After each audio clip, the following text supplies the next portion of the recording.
அஸ்ஸலாமு அலைக்கும் வரஹ்மத்துல்லாஹி வபரகாத்துஹு.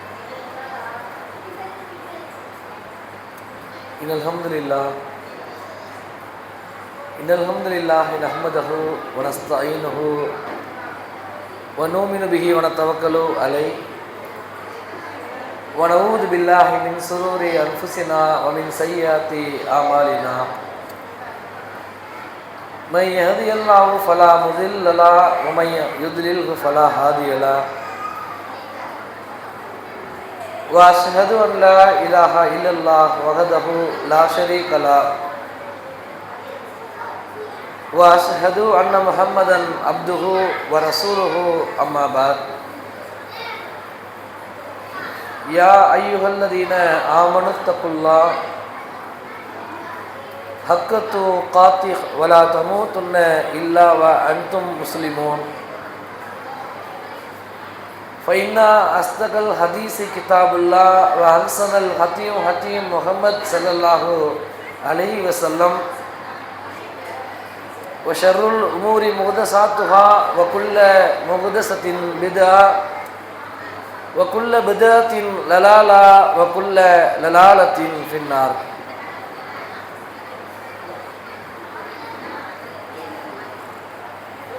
இறைவனின் அருளால் புனிதம் மிகுந்த ரமலானுடைய மாதத்தில் பாக்கியம் பொருந்திய லைலத்துல் கத்ர் என்கிற ஒரு புனித இரவை தேடியவர்களாக நாம் இருந்து கொண்டிருக்கிறோம். இந்த உரைக்கு செல்வதற்கு முன்பதாக இங்கே அமர்ந்திருக்கிற ஆண்களும் பெண்களும் ஒன்றை புரிந்து கொள்ள வேண்டும். இந்த பயானை ஆரம்பிக்கிற பொழுது குர்ஆனுடைய வசனங்கள் ஓதப்படுகிறது. அந்த குர்ஆனுடைய வசனங்கள் ஓதப்படுகிற பொழுது கூட நம்மால் அமைதியாக்க முடியவில்லை என்று சொன்னால்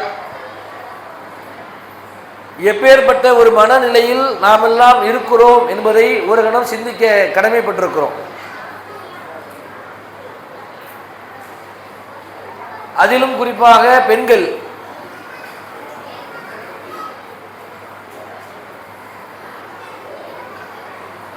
பகுதியில் கொஞ்சம் அமைதியாக இருந்தால் இந்த பயான ஆரம்பிச்சிடலாம்.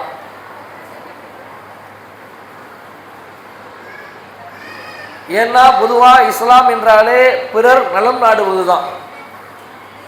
நாம் அமர்ந்து கொண்டு பேசுகிற பேச்சுகளால் அடுத்தவர்களுக்கு ஒரு தொந்தரவு கொடுத்துடக்கூடாது. நன்மையை எதிர்பார்த்து இங்கே வந்து அமர்ந்திருக்கிற மக்கள் அதிகம். அந்த வகையில் வந்திருக்கிற சகோதரர்கள் ஆங்காங்கே வெளியே நின்று கொண்டிருக்கிறாமல் பள்ளிக்குள் உள்ளே வந்து அமர்ந்து அந்த நன்மையை அடைந்து கொள்ள வேண்டும். அதுபோல பெண்களும் அமைதி காத்து இந்த உரையின் வழியாக நாம் பெற வேண்டிய படிப்பினைகளையும் பெற்றுக்கொள்ள வேண்டும். இன்றைய தினம் நாம் தேர்ந்தெடுத்திருக்கிற தலைப்பு என்னவென்றால்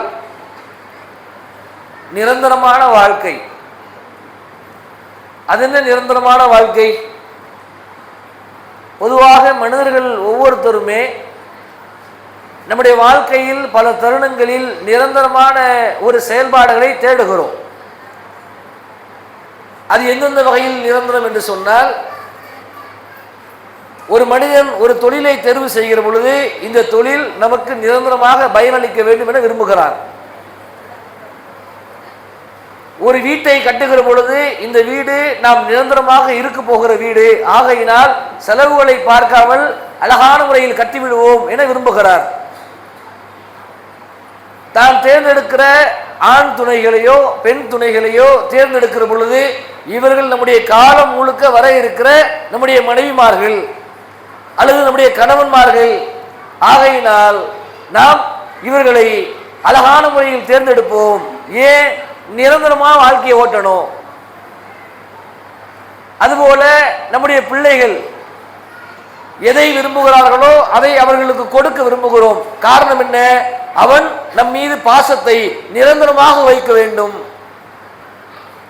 அப்ப இந்த உலகத்தில் எதை நாம் எடுத்துக்கொண்டாலும் மனிதன் தன்னுடைய உள்ளத்தில் ஏதோ ஒரு மூலையில் நிரந்தரமான வாழ்க்கையை விரும்புகிறார். சொல்ல போனா அதுக்கு தான் எல்லாம் நம்ம ஓடுறோம். இரவு பகல் பாராமல் உழைப்பதும் நிரந்தரமான வாழ்க்கைக்கு தான். இரவு பகல் பாராமல் உணவுகளை சரியான முறையில் உண்ணாமல், குடும்பத்திற்கான நேரத்தை செலவிடாமல், பிள்ளைகளை பராமரிக்க வேண்டிய நேரத்திற்கு பராமரிக்க முடியாமல் ஒரு ஆண் ஓடிக்கொண்டே இருக்கிறான் என்று சொன்னால் அவன் எண்ணிக்கொண்டிருக்கிறான், நாம் வாழ்கிற இந்த உலக வாழ்க்கையில் சில நிரந்தரங்களை நாம் ஏற்படுத்தி விட வேண்டும். இன்னும் கொஞ்சம் கூடுதலா புரிஞ்சு கொள்வதா இருந்தா, முதல்ல ஒரு மனிதனுடைய ஆசை என்ன? ஒரு வீட்டை கட்டிடணும்.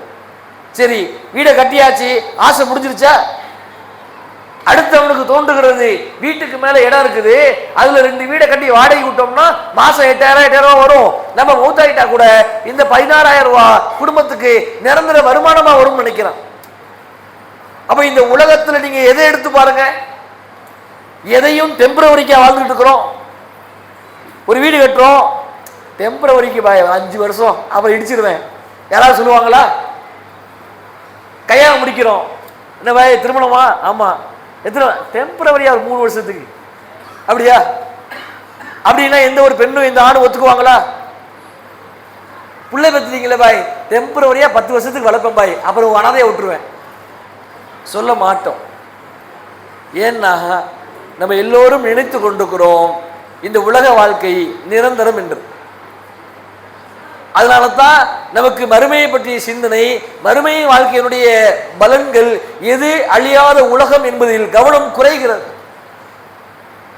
ஒரு நாள் காலையில் எழுந்ததிலிருந்து இரவு வரைக்கும் உழைக்கிறோம்ல, ஒரு ஆணும் உழைக்கிறார்கள், பெண்ணும் உழைக்கிறார்கள். ஆணுடைய உழைப்பு என்பது பொருளாதாரம் சார்ந்தது, பெண்ணுடைய உழைப்பு என்பது தன் உடல் ரீதியாக மன ரீதியாக குடும்பத்தை பராமரிக்கிற ஒரு உழைப்பு.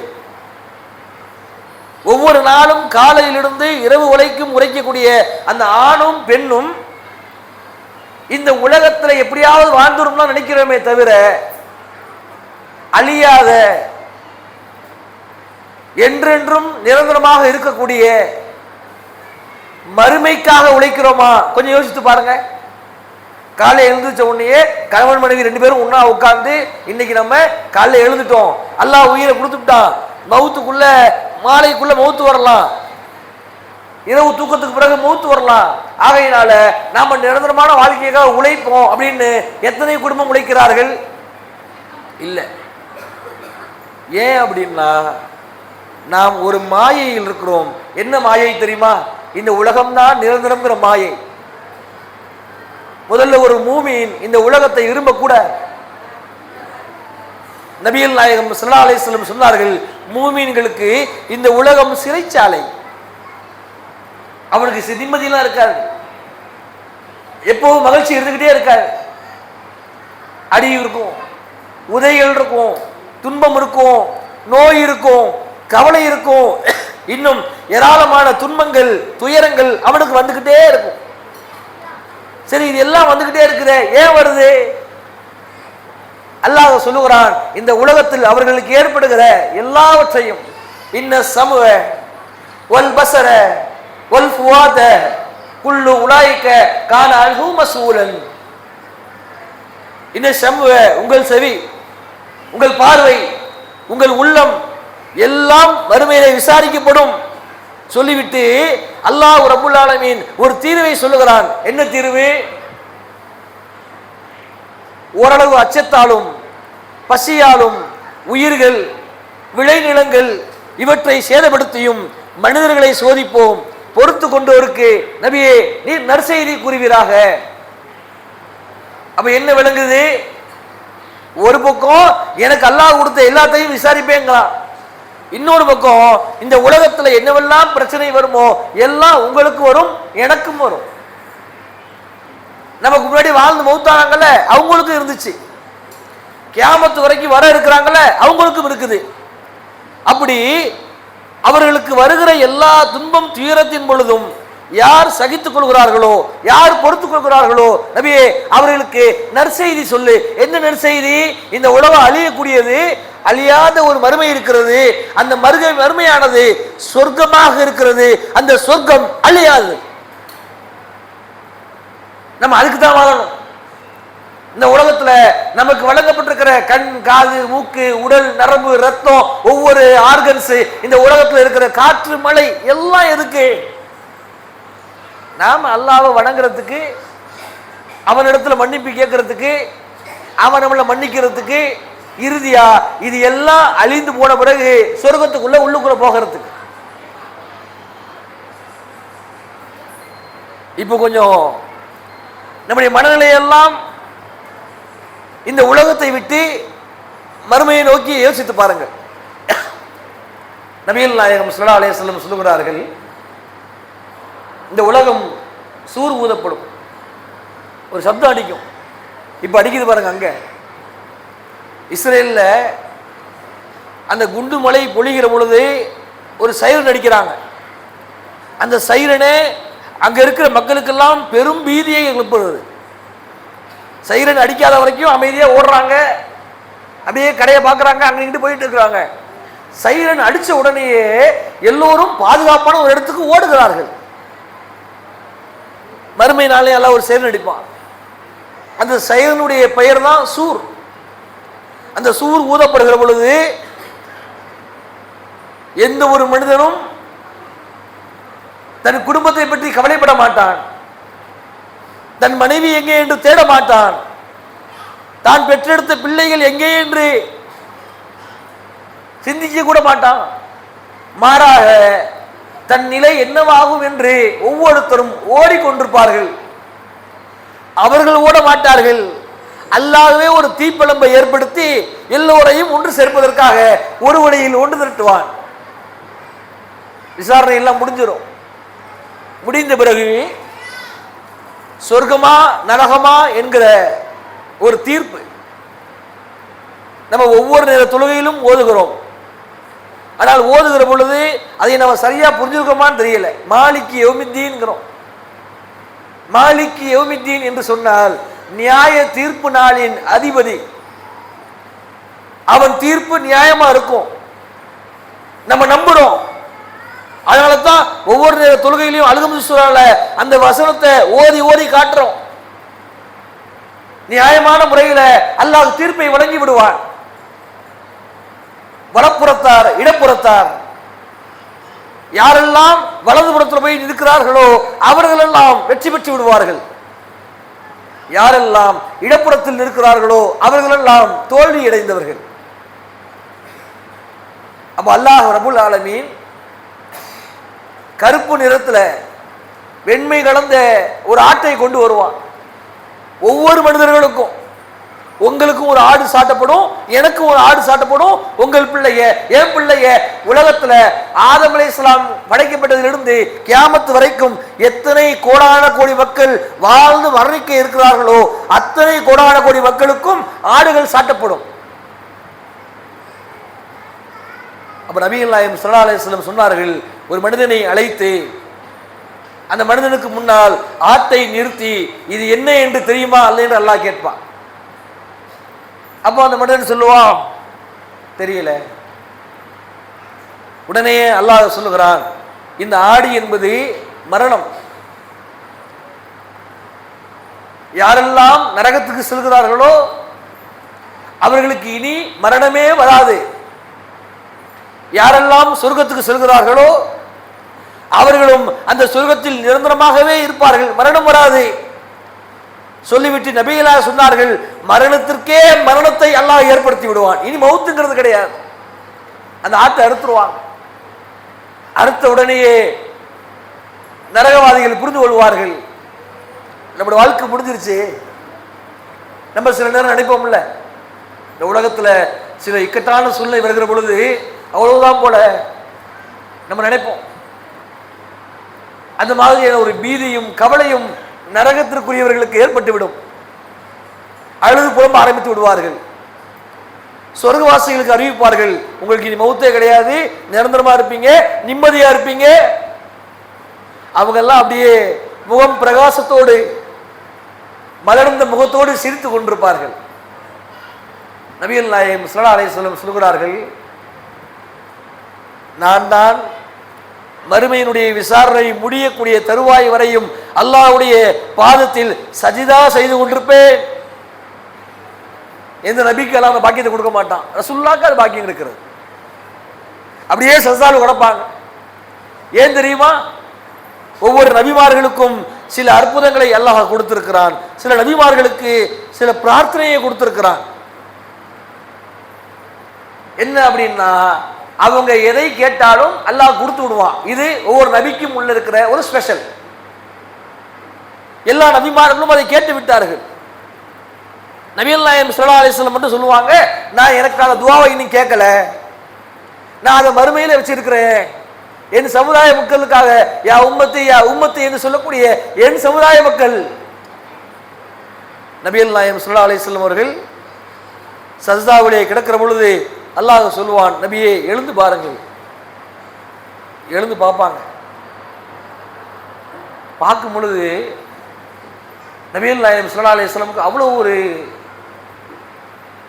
ஏக்கம் கலந்த கவலை. தன் சமுதாய மக்கள் நரகத்துக்கு போயிடக்கூடாதுங்கிற கவலை. நாம் அதுக்கு ஒத்துழைக்கணும். அல்லாஹ்வுடைய தூதர் பிரார்த்தனை பண்ணா மட்டும் போதாது, நம்ம அதுக்கு ஒத்துழைச்சிருக்கோமான்னு இப்ப நான் சொல்லுகிற செய்தியை வச்சு நீங்க புரிந்து கொள்ளலாம். அல்லாஹ் சொல்லுவான், சிராத்துங்கிற அந்த பாலத்தை கடக்கிறதுக்கு முன்னாடி ஒரு வாய்ப்பு, யாரையெல்லாம் கூப்பிடுறீங்களோ கூப்பிடுங்க. அப்ப நபிகள் நாயகம் ஸல்லல்லாஹு அலைஹி வஸல்லம் அவர்கள் இந்த சிராத்துங்கிற பாலத்தை கடக்கிறதுக்காக அந்த பாலத்தில் செல்லுகிற முதல் மனிதரும் அண்ணலம் பெருமானார் நபிகள் நாயகம் ஸல்லல்லாஹு அலைஹி வஸல்லம் அவர்கள் தான். அப்புறம் தான் மற்ற நபிமார்கள், மற்ற சமுதாயம் எல்லாமே அப்படியே நடந்து போயிட்டு இருப்பாங்க. கருவேல மரத்தினுடைய கொக்கிகளை போன்ற ஒரு கொக்கி, மிக பிரம்மாண்டமான ஒரு கொக்கி அப்படியே சுற்றி கொண்டே இருக்கும். அடுத்து ஃபில்ட்ரேஷன். ஆல்ரெடி சில பேர் நரகத்துக்கு நல்லா சொல்லிட்டான். அடுத்து ஒவ்வொருத்தரும் அவருடைய பாவத்திற்கு ஏற்ப அடுத்து தீர்ப்பாங்க. நடந்து செல்லக்கூடிய அந்த சிராத்துங்கிற பாலத்துல கொக்கி சுற்றி கொண்டே இருக்கிற பொழுது யாரெல்லாம் பாவம் செய்து பரிகாரத்தை தேடி மீட்சி அடைந்தார்களோ அவர்கள் மீது அந்த கொக்கி விழாது, தப்பிச்சிருவாங்க. யாரெல்லாம் பாவம் செய்து தொழுதிருப்பாங்க, நோன்பு வச்சிருப்பாங்க, ஜகாத்து கொடுத்திருப்பாங்க, ஆனால் பாவத்துடைய பட்டியலில் இருந்து கொண்டே இருப்பார்கள், கொக்கிகள் அவர்களை சாடும், கீழே விழுந்து விடுவார்கள். சிராத்துடைய பாலத்துக்கு கடந்து போய் நின்றுவிட்டு நபிகள் நாயகம் ஸல்லல்லாஹு அலைஹி வஸல்லம் திரும்பி பார்ப்பார்கள். தன் சமூகத்தாரில் பெரும் கூட்டம் கீழே இருக்கிற நரகத்திலே விழுந்து கிடப்பார்கள். அப்பந்தான் நபிகள் நாயகம் ஸல்லல்லாஹு அலைஹி வஸல்லம் அவர்கள் அந்த துஆவை பயன்படுத்துவார்கள். இறைவா, எனக்கு நீ வழங்கிய அந்த துஆவை இப்பொழுது வரையும் நான் கேட்கவில்லை, தற்போது நான் கேட்கிறேன். இதோ என் சமுதாய மக்கள், இந்த சமுதாய மக்கள் நரகத்திலே விழுந்துவிடக் கூடாது, நீ பாக்கியம் அளித்தால் சொர்க்கத்திற்கு அழைத்து செல்வேன். உடனே அல்லாஹ் கேள்வி கேட்கிறான் பாருங்க ரசூலுல்லாஹ் இடத்துல. சரி, எப்படி நீங்க தெரிஞ்சுக்குவீங்க? அவ்வளோ பேர் கிடக்குறாங்க நரகத்தில் இருக்கிறது. ஏதோ குறைவான மக்கள் இல்ல, அதிகமான மக்கள், அவ்வளோ மக்கள் இருக்கிறாங்களே, எப்படி தெரிஞ்சுக்குவீங்க? நபிகளார் சொல்லுவார்கள், என் சமுதாய மக்கள் அவர்கள் செய்த ஒழு, இன்னைக்கு நமக்கெல்லாம் ஒழு செய்யறதே கஷ்டமா இருக்குங்க. உண்மையில் யோசித்து பாருங்கள், ஒழு செய்வதை நாம் நேசிக்கிறோமா? இந்த ஹதீஸை தெரிஞ்ச பிறகு ஒரு மூமின் நேசிக்காம இருப்பாரா? நபிகளார் சொல்லுகிறார்கள், நரகத்தில் விழுந்து கிடப்பார்கள். விழுந்து கிடக்கிற பொழுது நெருப்பு எல்லா மனிதர்களையும் தீண்டி ஒவ்வொருத்தரும் கருகி கொண்டிருப்பார்கள். ஆனால் என் சமுதாய மக்களில் யாரெல்லாம் ஒழு செய்தார்களோ அந்த ஒழு செய்த இடத்தை நரக நெருப்பு தீண்டாது. அப்பொழுது நான் நபி அல்லாஹ் இடத்துல சொல்லுவேன், அல்லாஹ்வே, என் ரப்பே, இதோ இவர், இதோ அவர், இதோ அவர் என்று யாரெல்லாம் ஒழு செய்தார்களோ, ஒழு செய்து வாழ்ந்தார்களோ, அதை பரிபூர்ணப்படுத்தினார்களோ அவர்களை எல்லாம் மீட்டெடுப்பேன் நான். இப்போ கொஞ்சம் உள்ளத்துக்குள்ள யோசிச்சு பாருங்க, நம்ம என்னைக்காவது ஒழு செய்கிற பொழுது இந்த ஒழு செய்கிற இடத்தை நரக நெருப்பு தீண்டாதுன்னு ரசூலுல்லாஹ் சொன்னாங்க. ஆகையினால நாளை வறுமையில் ஏதாவது ஒரு பாவத்துல நம்ம நரகத்தில் விழுந்திருந்தா கூட நாம் கழுவுகிற இந்த அங்க சுத்திகள் நம்மை காப்பாற்றும். உண்மையிலே அப்படி பண்ணியிருந்தோம்னா எப்படிங்க பண்ணியிருந்திருப்போம்? உழுவ இவ்வளோ பர்ஃபெக்டா. இன்னும் சொல்ல போனா அல்லாஹ் அதுக்கு ஒரு அற்புதத்தை கொடுத்துருக்கிறான். என்ன அற்புதம்? ஒழு செய்கிற பொழுது உங்களுடைய சிறு பாவங்கள், கண் செய்த பாவங்கள், கை செய்த பாவங்கள், நாவு செய்த பாவங்கள், அந்த தண்ணீரை நீங்கள் கொப்பளித்து விட்டு கழுவி விட்டு கீழே துப்புகிற பொழுது, கீழே வழிகிற பொழுது இறுதி சொற்றின் வழியாக அவையும் வெளியேறுகிறது. ஈமான் நம்பிக்கை. அல்லாஹ்வை நம்பணும், தூதரை நம்பணும், விதியை நம்பணும், நபியை நம்பணும், மலக்குமார்களை நம்பணும், மறுமையை நம்பணும், சொர்க்கம் நரகம்ங்கிற மறைவானதை நம்பணும். சில விஷயங்கள் சொல்லப்பட்டிருக்கும், இதுல இவ்வளவு விஷயம் இருக்கு அப்படின்னு அதை நம்பணும். அதை உள்ளத்துல ஏத்தலனா வாழ முடியாது, ஜெயிக்கவும் முடியாது. உடனே நபிகளார் சொன்னார்கள், ஒழு செய்தவங்கெல்லாம் நான் கூப்பிட்டுருவேன் சொல்லுவாங்க. அவ்வளவு சந்தோஷம். அதனால தான் நபிகளார் சில நேரங்களில் சொல்லுகிற பொழுது, நீங்கள் ஒழு செய்கிற பொழுது உங்கள் உறுப்புகளை நீட்டிக் கொள்ளுங்கள். அப்படின்னா கையை கழுவுறேன்னா இங்கேயே முடிக்க நினைக்காதப்பா. வாய்ப்பு இருந்தா தண்ணியை எவ்வளவு கொண்டு போக முடியுமோ அவ்வளவு கொண்டு போ. ஆனா 3 தடவை தான். முகம் கழுவுறியா நல்ல கழுவு, கால் கழுவுறியா கரண்ட என்ன தொடை வரை கொண்டு போ, தப்பு இல்லை. ஆனால் 3 முறைதான் என்றால் 3 முறைதான். அடுத்து நபிகளார் சொல்லுகிறார்கள், அங்கிருந்து கௌசருடைய தடாகத்திலே அல்லாஹ் என்னை நிறுத்துவார். பிறகு அங்கிருந்து மக்களை எல்லாம் நான் அழைத்து கொண்டு, நரகத்திலே சில மக்கள் இருப்பாங்க. நரகத்தில் இருக்கிறவங்க 2 கேட்டகரிங்க. ஒன்று நிரந்தரமாக நரகத்தில் இருக்கிறவர்கள், அவங்களால வரவே முடியாது. அவங்கள இன்னொருத்தவங்க யாருன்னா, தங்களது பாவத்திற்கு ஏற்ப குறிப்பிட்ட காலம் நரக வேதனையை பெறக்கூடியவர்கள். இந்த 2 நம்ம வந்துடக்கூடாது. நரக வேதனையை தாங்க முடியாது. நபிகளார் சொல்கிறார்கள், நரக வேதனை என்பது ஒரு மனிதனுடைய உடல் அப்படியே எரிந்து கருகி அப்படியே சீல் போல ஊற்றும், மீண்டும் அவனுக்கு புது தோல் புகுத்தப்படும். அவனுக்கு வழங்கப்படுகிற உணவு சீலும் சலமும். டீ 6 நாளே குடிக்க முடியல, கசக்குதுங்கிறோம், டீயாங்கிறோம், சக்கரை அதிகமா இருக்குங்கிறோம், யார் போட்டாங்கிறோம்.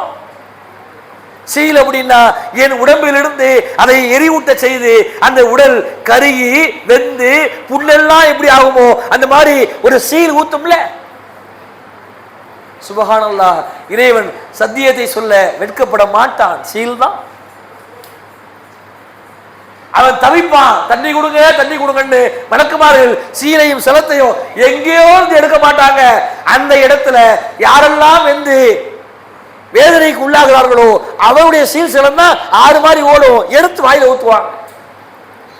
நபிகளார் சொல்லுகிறார்கள், தொண்டை குழியை அடையாது.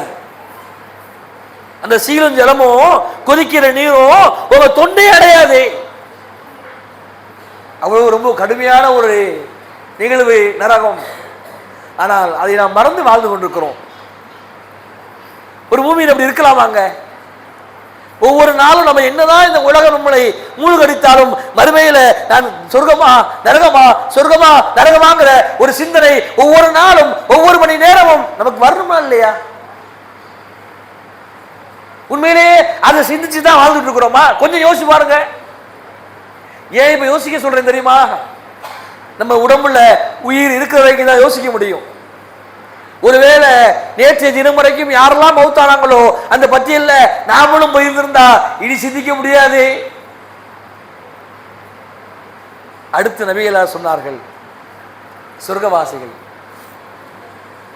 சொர்க்கத்துடைய கதவை தட்டுகிற முதல் நபர் நபிகள் நாயகம் ஸல்லல்லாஹு அலைஹி வஸல்லம்.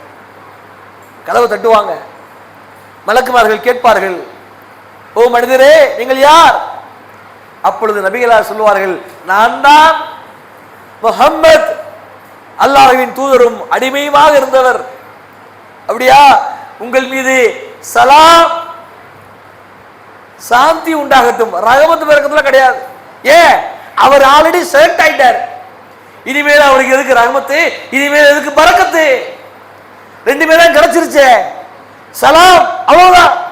சொர்க்கத்துல நமக்கு சொல்லப்படுகிற ஒவ்வொரு பதிலும் அன்பான வாழ்த்தும் என்னவென்றால் சலாம் சாந்தி உண்டாகட்டும், சலாம் சாந்தி உண்டாகட்டும், சலாம் சாந்தி உண்டாகட்டும். மலக்குமார்களும் சொல்லுவார்கள், அல்லாஹ்வும் சொல்லுவான், அடியார்களும் சொல்லிக் கொள்வார்கள். சொர்க்கத்துக்குள்ள என்ட்ரு ஆகிறான். அந்த சொர்க்கம் எப்பேற்பட்டது தெரியுமா? ஏன் அதை அல்லாஹ் வச்சிருக்கான் தெரியுமா? அல்லாஹ் திருமுறையில் சொல்கிறான், அந்த சொர்க்கமானது என்றென்றும் நிரந்தரமாக இருக்கக்கூடிய ஒரு மிகப்பெரிய ஒரு பரிசு மூமின்களுக்கு. இந்த உலகத்தில் நம்ம சில பரிசு கொடுப்போம், கொஞ்ச நேரம் வச்சிருப்பாங்க, போர் அடிச்சு போயிடும். ஆனா சொர்க்கத்துடைய பரிசு அப்படி கிடையாது. அதனால தான் நபிகள் நாயகம் ஸல்லல்லாஹு அலைஹி வஸல்லம் ஒவ்வொன்றையும் குறிப்பிடுகிறார்கள். சொர்க்கத்துக்குள்ளே சில அற்புதங்களை படம் காட்டுகிறார்கள். ஒரு முறை நபிகள் நாயகம் ஸல்லல்லாஹு அலைஹி வஸல்லம் அவர்கள் தொழுது கொண்டிருந்தார்கள். தொழுது கொடுத்த உடனே பின்னாடி சகாபாக்கள் எப்படி நிற்பாங்க தெரியுமா? நாம எப்படி நிற்போம்? இமாம தொழு வச்சாருன்னா நம்ம எல்லாம் கீழே தலையை கொஞ்சம் இப்படியே நிற்போம், அப்படிதான் நிற்போம் நம்ம. ஆனா அல்லாஹ்வுடைய தூதர் தொழுகை நடத்தும் பொழுது சகாபாக்கள் அப்படி இருக்க மாட்டாங்க, நேரா ரசூலுல்லாஹ் வைப்பாங்க. அந்த முறை ஒருத்தர் நின்னாருன்னா ரசூலுல்லாஹ் என்ன பண்றாருன்னே பார்த்துட்டு இருப்பாரு, இந்த முறையில் ஒருத்தர் இருந்தாருன்னா இப்படியே பார்த்துக்கிட்டு இருப்பாங்க. அப்போ நபிகள் நாயகம் ஸல்லல்லாஹு அலைஹி வஸல்லம் அவர்கள் தொழுது கொண்டிருந்தவர் திடீரென்று முன்னாடி போய் கையை நீட்டுறார். சகாபாக்களுக்கு இதை செய்யணுமா செய்யக்கூடாதா சந்தேகம். அமைதியாக நின்றுறாங்க. தொழுகை முடிச்ச உடனே கேட்கிறாங்க, அல்லாஹ்வின் தூதரே, நீங்கள் தொழுது கொண்டிருந்த பொழுது திடீரென்று முன்னே சென்று கையை உயர்த்தினீர்களே, ஏன் அப்படி செய்தீர்கள்? பார்த்தனால தான் கேட்கிறாங்க. அப்பொழுது நபிகளார் சொன்னார்கள், சொர்க்கத்தினுடைய ஒரு மரம் எனக்கு காட்டப்பட்டது, அந்த மரத்தினுடைய பழத்தை மட்டும் நான் பறித்திருந்தால் இந்த உலகம் உள்ளளவும்னா இந்த உலகம் மறுமை வரைக்குமே, உலகம் அழிகிற வரைக்குமே எல்லோருக்கும் அந்த பழத்தை கொடுத்திருக்கலாம். அப்படி ஒரு அற்புதமான ஒரு சுவனத்தினுடைய கனியை நான் பறிக்க முயன்றேன். ஒரு நபிக்கு அல்லாஹ் காட்டுறான், இல்லைன்னா அப்படி இருக்க முடியாது. ஒரு நபிக்கு மறுமையை பற்றிய சிந்தனையை உள்ளத்துக்குள்ள ஏந்தாம மக்கள் எப்படி விளையாட முடியும்? ஏதோ சும்மா குருட்டுத்தனமா நம்பிடக்கூடாதுல்ல, அதுக்காக.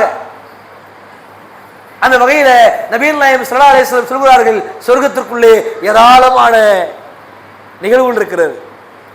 இப்போ சில நிகழ்வுகளை நான் ஒப்பிட்டு காட்டுவேன், நீங்க அதை புரிஞ்சுக்கலாம். என்ன அப்படின்னா, முதல் செய்தி, நம்மோடு வாழுகிற பலர் வயோதிகர்கள் இருக்கிறாங்க. நம்ம வாப்பா, நம்ம தாத்தா, மௌத்தானவங்க பல பேர் இருப்பாங்கல்ல. அவங்களுடைய மனநிலை என்ன? அவங்கள்ட்ட போய் நீங்க கேளுங்களேன், வாழ்க்கை என்ன? நம்ம அவ்வளவுதான், முடிஞ்சு போச்சு, இனிமேல் என்னப்பா, அல்லாஹ் கூப்பிட்டா போயிட வேண்டியதுதான் அப்படிம்பாங்கல்ல. ஒரு மூவின் அப்படி சொல்லக்கூடாது. ஒரு மூவியினுடைய நம்பிக்கை எப்படி இருக்கணும்னா, வாழ்க்கைங்கிறது வறுமை வாழ்க்கை தான். அந்த வறுமையில நபிகளார் குறிப்பிடுகிறார்கள், இந்த உலகத்தில் இருக்கிற பெரியவர் சிறியவர் ஆண் பெண் என அத்துணை நபர்களும் சொர்க்கத்திற்குள்ளே ஒத்த வயதுடையாக இருப்பார்கள். இப்ப போய் ஒருத்தர் சொல்லுங்களேன், எனக்கே மூட்டு வலி, நான் போய் சொர்க்கத்தில் எப்படி? எனக்கே எந்திரிக்க முடியல, நான் போய் சொர்க்கத்தில் மனைவியோடு இருக்க முடியுமா? எனக்கே இங்க 10 படி ஏற முடியல, நான் எப்படி அல்லாஹ் கொடுத்திருக்கிற மாளிகை ஏற முடியும்? இஸ்லாம் அதை மாற்றி சொல்லுகிறது, அங்கே இருக்கிற எல்லா மனிதர்களும் எந்த அளவுக்கு சொன்னா, நான் எப்படி ஜோடியா இருப்பேனோ என் வாப்பாவும் ஜோடியா இருப்பார், நான் எப்படி துணையோடு இருப்பேனோ அது போன்று என் முப்பாட்ட அவருக்கு முன்னாடி இருந்தவர் ஏன் ஆதம் அலைஹிஸ்ஸலாம் அவரும் என் வயசோடு இருப்பார். நபிகளார் சொல்கிறார்கள், அந்த சொர்க்கத்திற்குள்ளே யாருக்கும் வயது ஆகவே ஆகாது, எல்லோரும் ஒரே வயதோடு இருப்பார்கள். இன்னொரு பியூட்டி இருக்குது, என்ன தெரியுமா? இப்ப இந்த உலகத்தில் சில பேர் கல்யாணம் பண்றோம்ல, ஏன் கல்யாணம் பண்றோம்? நீங்களே கவனிச்சிருக்கலாம். திருமணம் முடிக்கிற பொழுது ஒரு ஆண் பெண் இருவருமே நம்பிக்கை எப்படி தெரியுமா இருக்கும்?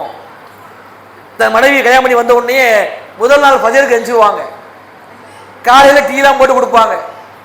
அப்பொழுது அந்த ஆணுடைய பேச்சு எப்படி இருக்கும்னா, வீட்டை விட்டு வெளியே வந்த உடனே, அப்பா எனக்கு அல்லாஹ் கொடுத்த மனைவி மாதிரி உலகத்தில் எவ்வளவு கொடுத்துருக்க மாட்டலாமா, எப்படிப்பா சொல்ற, எப்படி பாத்துக்கிறாங்க தெரியுமா? காலையில டீ சாப்பிடுறியா, இட்லியா, தேங்காய் சட்னி பிடிக்குமா, மிளகா சட்னி பிடிக்குமா, சாம்பாரா குருமாவா, பத்தாவதுக்கு எங்க அம்மாவும் என் மனைவியும் அப்படி, எங்க அம்மாவும் என் சகோதரியும் அப்படி. எந்த அளவுக்குன்னா, சில பேர் இருக்கிறாங்க, நானே பார்த்துருந்தா கூட பார்த்துருக்க மாட்டேன், என் வீட்டில் அப்படி பார்த்து கொடுத்தாம்மா. எப்போ திருமணம் முடிந்து ஒரு 6 மாசம் 5 மாசம் 1 வருஷம், அப்புறம் வாழ்க்கையில பெரிய தப்பு பயமா. என்ன பெரிய தப்பு? கல்யாணம்ங்கிற பேர்ல நான் செய்த பெரும் தப்பு.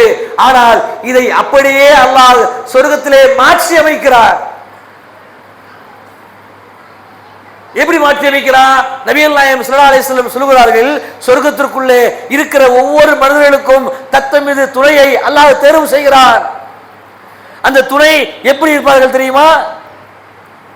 ஆண்களுக்கும் துணை இருக்கிறது, பெண்களுக்கும் துணை இருக்கிறது. சாதாரண துணை அல்ல. திருமறை குர்ஆன்ல இறைவன் சொல்லுகிறான், சம வயதுடைய கட்டழகிகள். இங்க போய் கேளுங்க, ஒரு பெண் இடத்துல போய், உங்க வீட்டுக்கார எப்படிமா இருப்பாங்க? என் வீட்டுக்காரா நல்லா ஊர்ல கட்ட மாதிரி தொப்பையை கிப்பியை வச்சுக்கிட்டு பார்த்தா புளிப்புட்ட மாதிரி, அங்க பாருங்க அவர்தான் மனுஷன். ஆனா எல்லா பெண்களுக்கும் என்ன ஆசை? தன் கணவன் நல்லா ஃபிட்டா இருக்கணும், நல்லா அழகா ட்ரெஸ் போடணும் அப்படின்னு ஆசை. அதே மாதிரி ஆண்களுக்கு எப்படி இருக்கணும் ஆசை? ஒல்லியா ஒரு வாட்ட சாட்டமா இருக்கணும். பாய் எப்படி இருக்காங்க? கல்யாணம் பண்ண புதுசுல ஒல்லியா வந்தா வீட்டுக்கு, இப்போ 2 பேரல் மாதிரி இருக்காமா. இப்படி இந்த உலகத்துல இருக்கிற அற்பமான இன்பம், இதையெல்லாம் அல்லாஹ் ஒப்பிடுறான் மறுமையில. அந்த மறுமை நாளில் ஆண்களும் பெண்களும் ஒருத்தரை ஒருத்தர் நேசிப்பார்கள். எப்படி நேசிப்பார்கள்? கடுமையாக நேசிப்பார்கள். அதுக்கு ஒரு அழகிய உதாரணம் பாருங்க. கடைவீதி, சொர்க்கத்துல ஒரு கடைவீதி இருக்குது. வெள்ளிக்கிழமைகள்ல ஒவ்வொரு ஆணும் பெண்ணும் சென்று வரணும். அல்லாஹ் எப்படி ஏற்படுத்துறாங்க நீங்க பார்க்கணும். அந்த கடைவீதிக்கு போகிற பொழுது நபிகளார் சொல்றாங்க, அதுக்கு முன்னாடியே வர்ணிக்கிறாங்க எப்படி இருக்கும் அந்த சொர்க்கம்ங்கிற பொழுது. நபிகளார் சொல்கிறார்கள், சொர்க்கத்துக்குள்ள பல படித்தரங்கள் இருக்கிறது. பல படித்தரம்னா கிரேடு, நம்ம சொல்றோம்ல 5 ஸ்டார் 7 ஸ்டார், அதை விட இப்ப டாப்லாம் வந்துருச்சுங்கிறாங்கல்ல, அந்த மாதிரி சொர்க்கத்திற்குள்ளே பல படித்தரங்கள் இருக்கிறது. அந்த படித்தரத்துல உயர்ந்த படித்தரம் ஒன்று இருக்கிறது. அந்த உயர்ந்த படித்தரத்துல சில மக்கள் இருப்பார்கள், கீழே இருக்கிற படித்தரத்துல சில மக்கள் இருப்பார்கள். அந்த மக்கள் கீழே இருப்பவர்கள் மேலே இருப்பவர்களை பார்ப்பார்கள். எப்படி பார்ப்பார்கள் தெரியுமா? ஏதோ பொறாமையிலும் ஏக்கத்திலும் வியந்து பார்ப்பதை போன்று பார்த்து கொண்டிருப்பார்கள். இது யாருக்கு தெரியுமா? சகாபாக்கள் கேட்கிறாங்க, இது யாருக்கு? கண்டிப்பாக நபிமார்கள் தானே. நபிகள் நாயகம் ஸல்லல்லாஹு அலைஹி வஸல்லம் சொன்னார்கள், கிடையாது. யார் ஒருவர் அல்லாஹ்தான் இறைவன் என்பதில் உறுதியாக இருந்து அவனுடைய தூதர்களை யார் சரியாக நம்பினார்களோ, உண்மைப்படுத்தினார்களோ, அவர்கள் தான் அந்த சொர்க்கத்துடைய உயர்ந்த படித்தரத்தில் இருப்பார்கள். ஏன் அப்படின்னா, சொர்க்கத்தில் எல்லாருக்கும் ஒரு மாதிரி கிடையாதுங்க. உயரம் அழகு அதெல்லாம் ஒரு மாதிரி இருக்கும். வீடு இருக்குல்ல, அது ஒரு மாதிரி இல்லை. சில பேர் இருப்பாங்க, தான் உண்டு தன் வேலை உண்டு, 5 வேளை தொழுகை உண்டு, ஜக்காத்து உண்டு, தர்மம் உண்டு, ஊர் அதெல்லாம் நம்ம பார்த்துக்குவோம் பாய், அல்ல நம்ம பாட்டுக்கு இருக்கோமா இருப்பாங்கல்ல, அவங்க லோ லெவல்ல இருப்பாங்க சொர்க்கத்துக்குள்ள. அடுத்த லெவல் இருக்கிறது, அது யாரு? தான் உண்டு, தன் குடும்பம் உண்டு, தாவா உண்டு, அடுத்த மக்களுக்கு இதை எடுத்து சொல்லணும், அவங்களையும் இஸ்லாத்துக்கு அழைக்கணும் அப்படிப்பாங்கல்ல, அவங்க ஒரு கேட்டகிரி. அடுத்த ஒருத்தர் இருப்பாங்க, அவங்க யார் தெரியுமா? தன்னுடைய உயிரையும் தன் சொத்துக்களையும் தன் உடைமைகளையும் அல்லாஹ்விற்காக அர்ப்பணித்தவர்கள், அவங்க உயரமா இருப்பாங்க. ஹாரிசா பின் சுராகா ரலியல்லாஹு அன்ஹு என்கிற ஒரு நபித்தோழர், அவர் மௌத்தாயிடுறாரு, ஒரு போர்க்களத்தில் சகீதாயிடுறாரு. அந்த அம்மா வீட்டில் வாசல்ல உட்கார்ந்து அழுது கொண்டே இருக்கிறார்கள். தாய்மார்கள் நம்ம யோசிக்கணும், நம்ம பிள்ளைகளை பற்றி நம்ம கவலைப்படுறோம். பிள்ளை எப்படி இருக்கணும், இந்த ஸ்கூல்ல சேர்த்தா எப்படி படிக்கணும், அவன் வாழ்க்கை இப்படிலாம் அமையணும், டாக்டர் ஆகணும், இன்ஜினியர் ஆகணும், ஆசைப்படுங்க, தப்பு இல்லை. இந்த சஹாபிய தாய்மார் தன் உள்ளத்துல கொண்ட கவலை நாம கொண்டிருக்கிறோமான்னு யோசிச்சு பாருங்க. அந்த நபித்தோழியர் அழுவதை பார்த்து நபிகள் நாயகம் ஸல்லல்லாஹு அலைஹி வஸல்லம் கேட்கிறார்கள், ஏம்மா அழுதுகிட்டே இருக்கிறீங்க, என்ன பிரச்சனை உங்களுக்கு? அப்ப அவங்க சொல்றாங்க, அல்லாஹ்வின் தூதரே, என் மகன் ஹாரிசா பின் சுராக்கா போர்க்களத்தில் மௌத்தாயிட்டார். அவர் அல்லாஹ் எந்த இடத்துல வச்சிருக்கான்னு எனக்கு தெரியல. ஒருவேளை அவர் சொர்க்கத்துக்கு போயிட்டாருன்னு சொன்னா நான் மகிழ்ச்சி அடைஞ்சிருவேன்.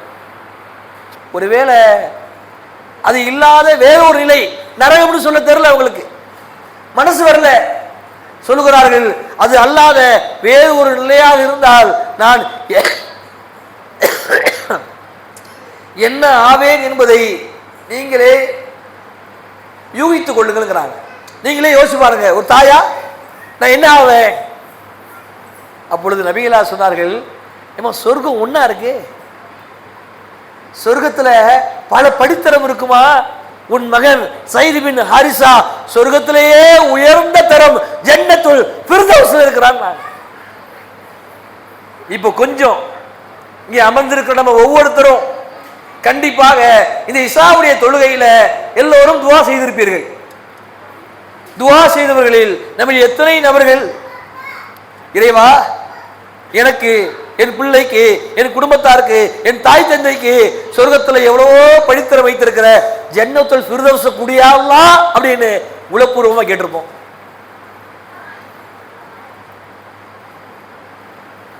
எப்படி எல்லாம் தருவான்?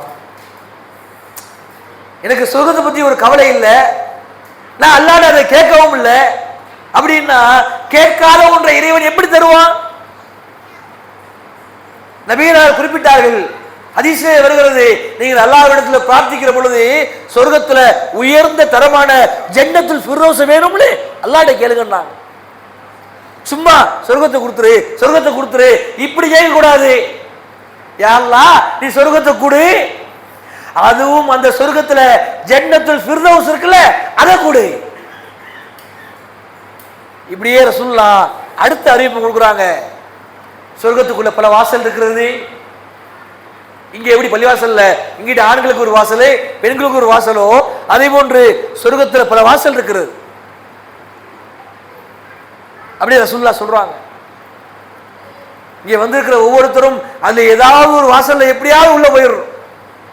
அப்படின்னா சொல்லுகிற அந்த செய்தியில் நாம உறுதியா இருக்கணும். நபிகளா சொன்னார்கள், சலாம் என்கிற ஒரு வாசல் இருக்கிறது, தொழுகை சலாத். யார் தொழுகையை நேசித்து உளப்பூர்வமாக அதை தன் வாழ்க்கையில் நடைமுறைப்படுத்துகிறார்களோ அந்த மக்களை அல்லாஹ் ரப்பல் ஆலமீன் சொர்க்கத்தில் நிறுத்துகிற பொழுது சலாம்ங்கிற வாசல் நிப்பாட்டுவான். அடுத்து நபிகளா சொன்னார்கள், தர்மம், தர்மத்தை கொடுக்கிற பொழுது கொஞ்சம் கூட கவலைப்படக்கூடாது. காசு குறைஞ்சிரும், இது நம்மளை ஒரு மாதிரி ஆக்கிடும், கொடுக்கிறேன் அல்லாஹ் தருவான் அப்படின்னு பொருளாதாரத்தை எடுத்து எடுத்து கொடுத்தவங்க இவங்க யாரு?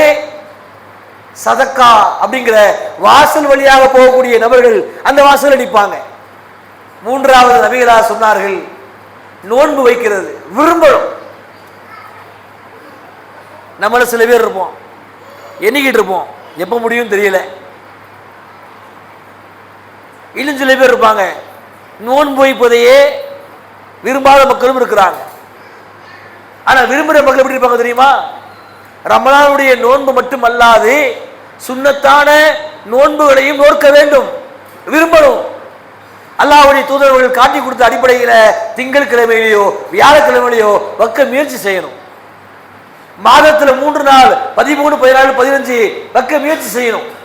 இப்படி யாரெல்லாம் நோன்பை நேசிக்கிறார்களோ அவர்கள் எல்லாம் ரையான் என்கிற ஒரு வாசல்ல காத்திருப்பாங்க.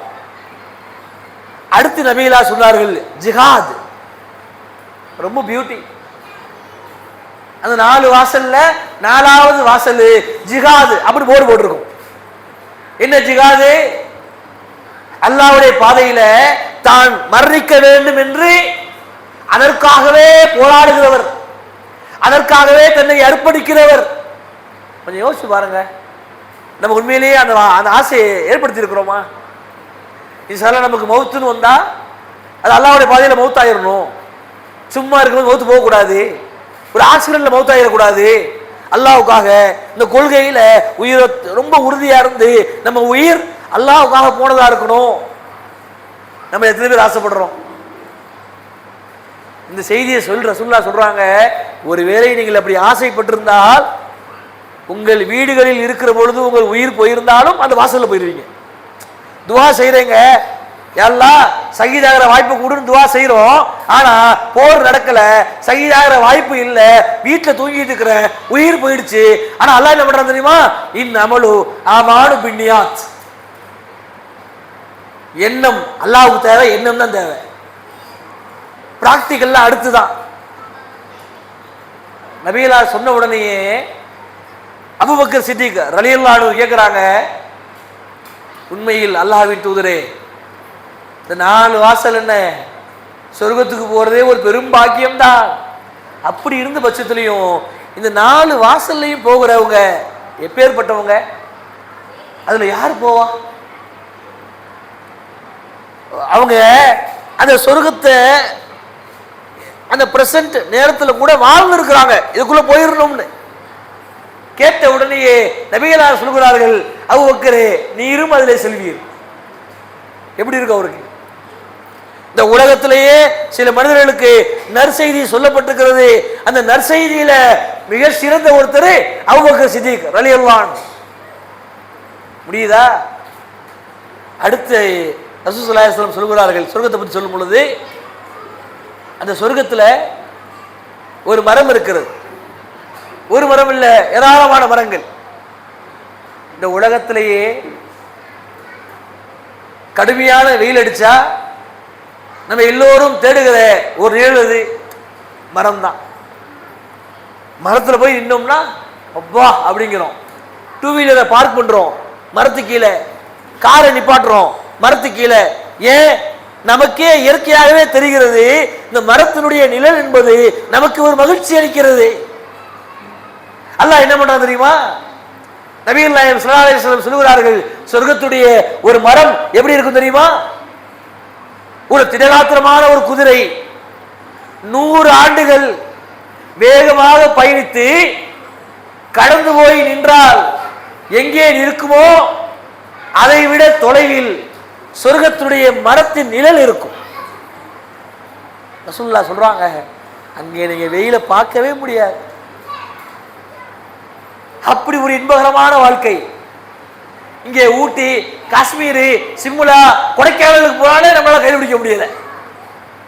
அங்க போயிட்டாலே இங்கேயே இருந்துடலாமா அப்படிமா. அங்க கொஞ்சம் வெயில் அடிச்ச உடனே ஊர்லயே இருந்துடலாம் போல, அங்க பனி பெய்யுதுங்கிறாங்கம்மா. இதானே எதார்த்தம்? ஏன்? இந்த உலகத்தினுடைய இந்த குளிர்ச்சி நிரந்தரம் இல்லை. ஆனா அல்லாஹ் மறுமையில ஏற்படுத்துகிறான்.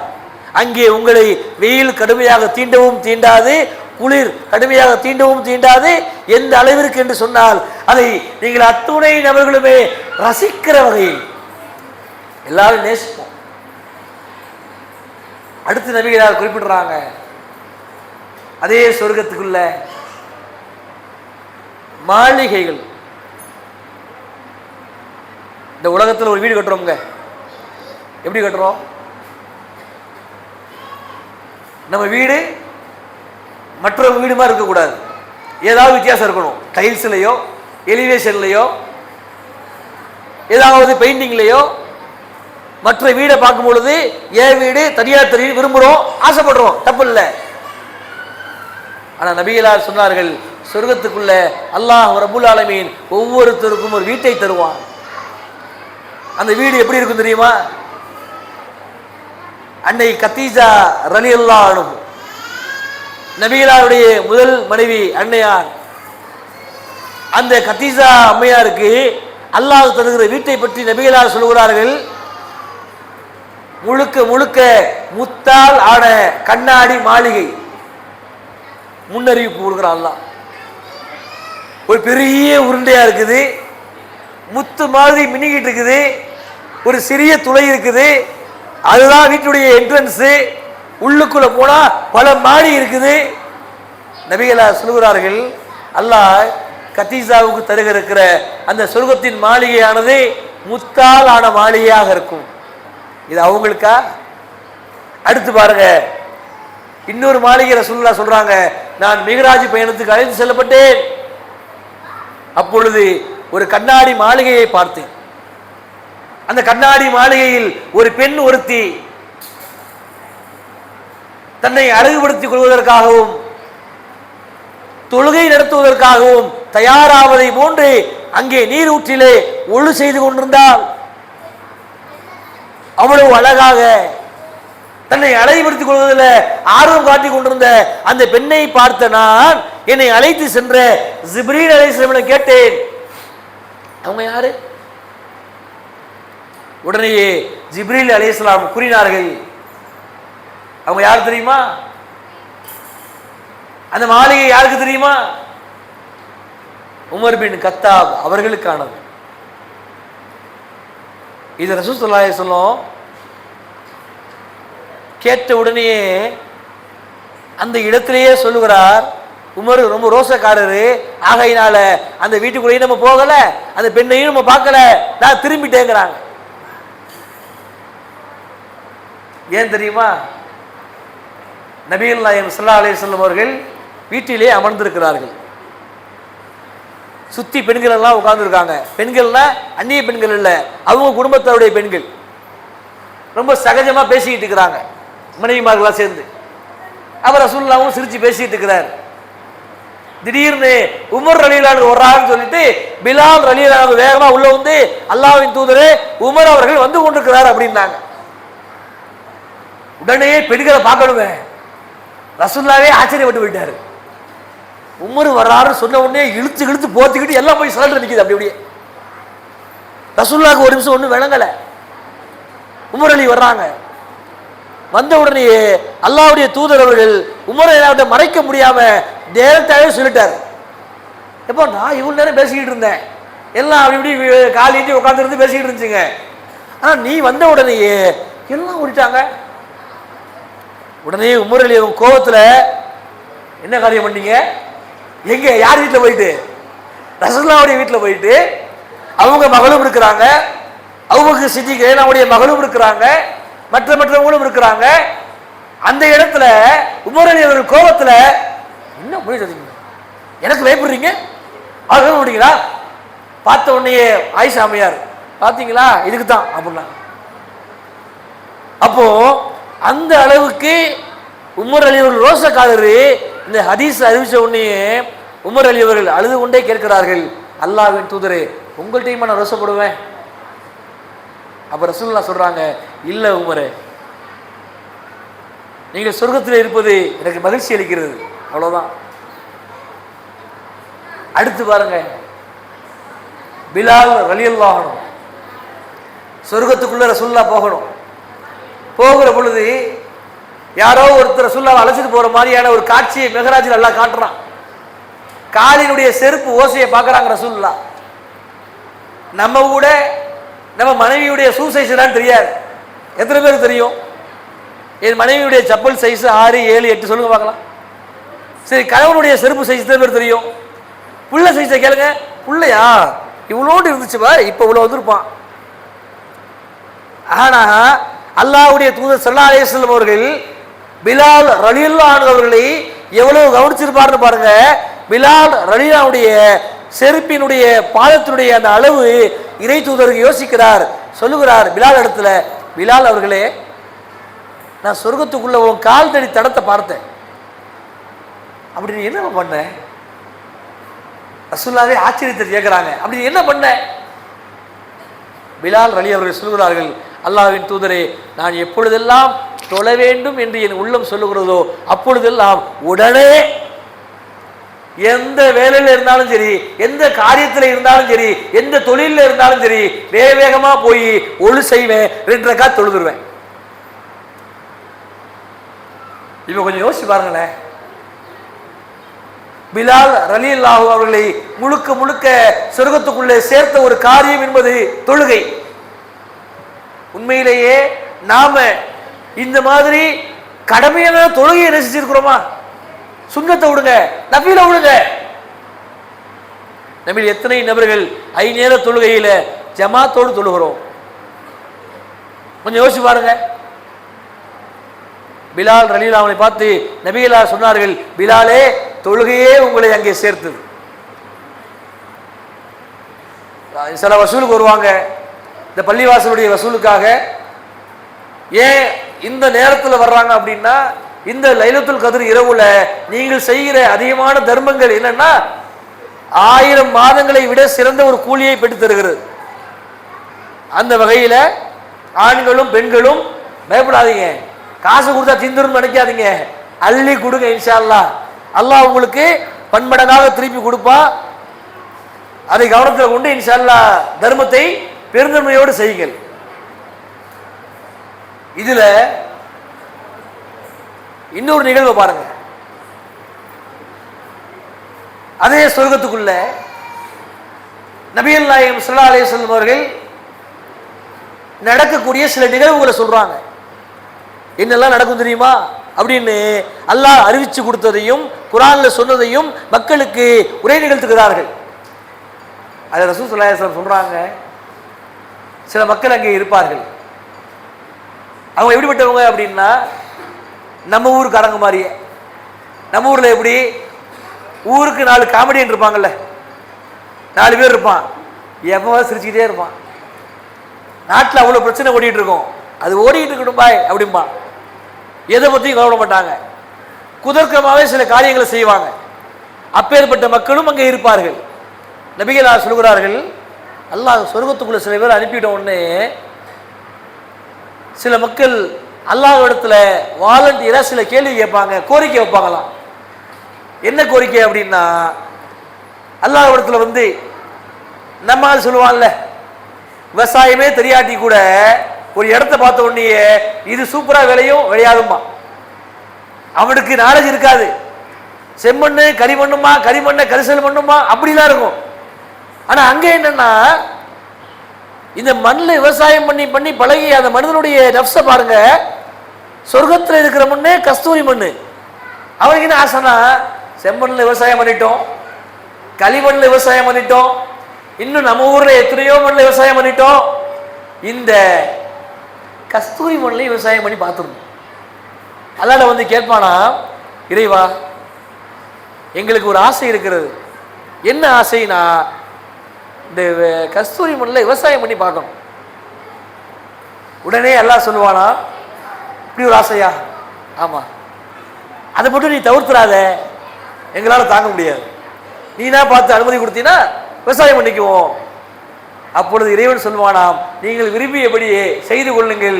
அந்த மனிதர்கள் அப்படியே கையிலே வழங்கப்படுகிற அந்த விதைகளை தூவி விட்டு விட்டு திரும்பி விட்டு பார்ப்பார்கள். அந்த விதைகள் எல்லாம் மழை போல இருக்கும்.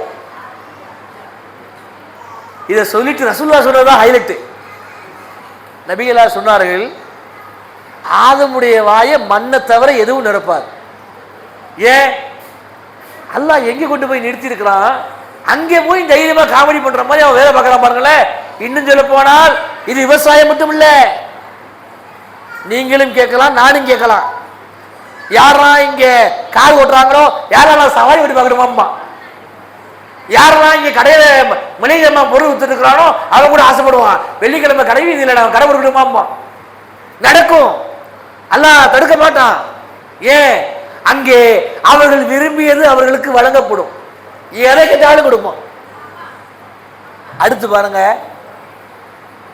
நபிகள் நாயகம் ஸல்லல்லாஹு அலைஹி வஸல்லம் அவர்கள் அங்கே மனிதர்கள் ஒருவருக்கு ஒருவர் இருக்கிற அந்த உறவின் பந்தத்தை வெளிப்படுத்துறாங்க. ஒவ்வொருத்தருக்குமே சாய்ந்த நிலையில் இருக்கிற கட்டில்கள் வழங்கப்பட்டிருக்கும். எல்லாரும் உட்கார்ந்துருப்போங்க, நம்ம உள்ளத்துல குரோதம் இருக்காது. விரோதம் இருக்காது. இங்கே உட்கார்ந்து இருக்கும் பொழுது கூட சிலருக்கு சிலரை பிடித்திருக்கலாம், சிலர் மீது கோபம் இருக்கலாம், சில விரோதங்கள் இருக்கலாம், தொழில் ரீதியான பிரச்சனைகள் இருக்கலாம், கொடுக்கல் வாங்கல மனசங்கடங்கள் இருக்கலாம். ஆனால் சொர்க்கத்துக்குள்ள எதுவுமே இருக்காது, ஒன்றே ஒன்றை தவிர. எதை தவிர? மகிழ்ச்சிங்கிற ஒண்ணு மட்டும்தான் இருக்கும், மற்ற எதுவுமே இருக்காது. அந்த மகிழ்ச்சியை வெளிப்படுத்துறதுக்கு எப்படி எல்லாம் வச்சிருக்கா தெரியுமா? இவர் வீட்டு வாசல்ல உட்கார்ந்து இருப்பாரு, அங்க அவங்க வீட்டு வாசல்ல அவங்க உட்கார்ந்து இருப்பாங்க. போர் அடிச்சிட கூடாதுல்ல. இவர் இங்க இருந்து சலாம், அவர் அங்க இருந்து சலாம், அவர் சலாம், அவர் சலாம் சலாம் சலாம். அப்புறம் எங்க போலாம்? கடை வீதிக்கு போலாம், வாங்க போலாம் அப்படின்னு. வெள்ளிக்கிழமை தான் சந்தைக்கான பிரத்யேகமான ஒரு நாள். அல்லாஹ் வெள்ளிக்கிழமை என்ன பண்ணிடுவான்?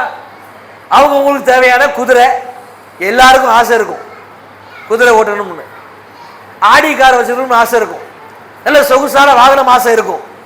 ஆனா அல்லாஹ் என்ன பண்றான் பாருங்க, அவன் எதை நினைக்கிறானோ அதை கொடுத்துருங்கிறதுல ரொம்ப தெளிவா இருக்கிறான் அல்லாஹ். வெள்ளிக்கிழமை சந்தை, ஒவ்வொருத்தவங்களும் அவங்க வீட்டில இருந்து வெளியேறணும். ஆண்கள் என்ன பண்ணுவாங்கன்னா கடை வீதிக்கு போவாங்க, ரொம்ப தூர பயணம். அந்த பயணத்தை ரசூலுல்லாஹி ஸல்லல்லாஹு அலைஹி வஸல்லம் குறிப்பிடுகிறார்கள்.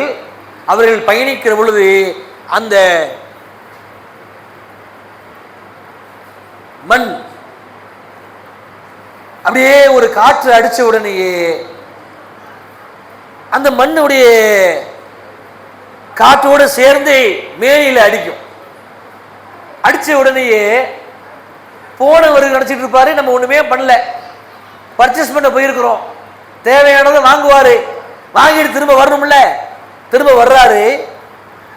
இன்னைக்கு நம்ம வீட்டில் நம்ம மனைவி வாசல்ல காத்திருப்பாங்களான்னா சொல்ல முடியாது. வீட்டில் வந்து பெல் அடிச்சிங்கன்னு வைங்களேன், கதவு திறந்தாலும் இருக்கு, திறந்து வர மாட்டீங்களா அப்படிம்பாங்க. ஆனால் அங்கே அப்படி இல்லை. அங்கே எப்படி தெரியுமா? அந்த அம்மாவுடைய வேலையை காத்திருக்கிறது தான், எப்போ கணவன் வருவாருன்னு. அதே மாதிரி அவங்களுக்கும் அப்படித்தான். ஏதோ கணவன் சொன்ன உடைய ஆம்பளைங்க மத்தியே இருக்குன்னு நினைச்சிடக்கூடாது. ஒவ்வொரு பெண்களும் தன் கணவனை எதிர்பார்த்து காத்திருப்பார்கள். இதுல ஒரு கஷ்டம் இருக்குது, யாருக்கும் பிடிக்காது. என்ன பிடிக்காது? ரெண்டு மனைவி பிடிக்காது.